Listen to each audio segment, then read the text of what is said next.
Pick up something that's close to you.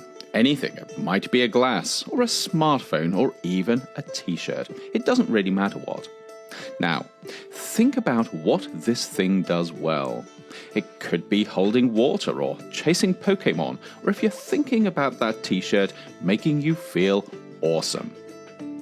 Then think about what it doesn't do so well, perhaps smashing when you drop it, or running out of power just when you need it, or thinking about that t-shirt still, smelling of BO after you've worn it for a couple of days.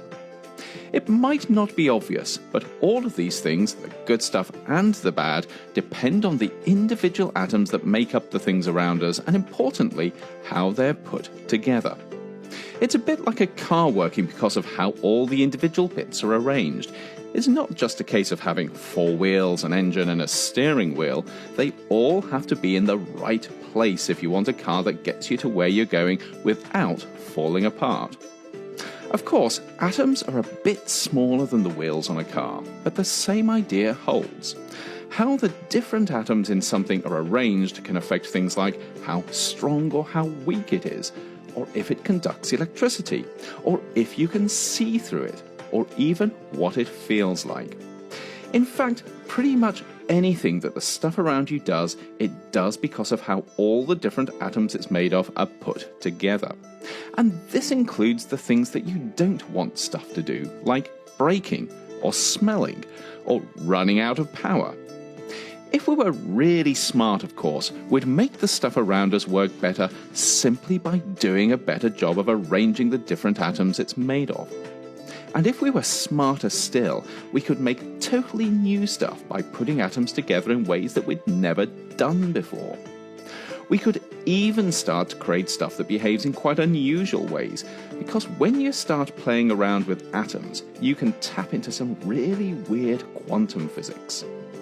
The trouble is, atoms are really small, more than 1,000,000 times smaller than the tip of your pinky finger, and that means they're not that easy to work with. But over the past few years, scientists and engineers have become increasingly good at designing and engineering materials down at the level of atoms or small groups of atoms. And because this new technology involved doing stuff at such a minute scale, it's called nanotechnology. Using their new skills, nanotechnologists are beginning to do cool stuff like creating materials that are really good at turning sunlight into energy, or using nanoscopically small particles to deliver anti-cancer drugs, or even turning polluted water into drinkable water. They're even finding new ways to make glass that doesn't break when you drop it, batteries that last longer, and even t-shirts that smell fresh after you've worn them for a few days. This is really powerful tech. It's helping us to do stuff we couldn't even dream of just a few years ago.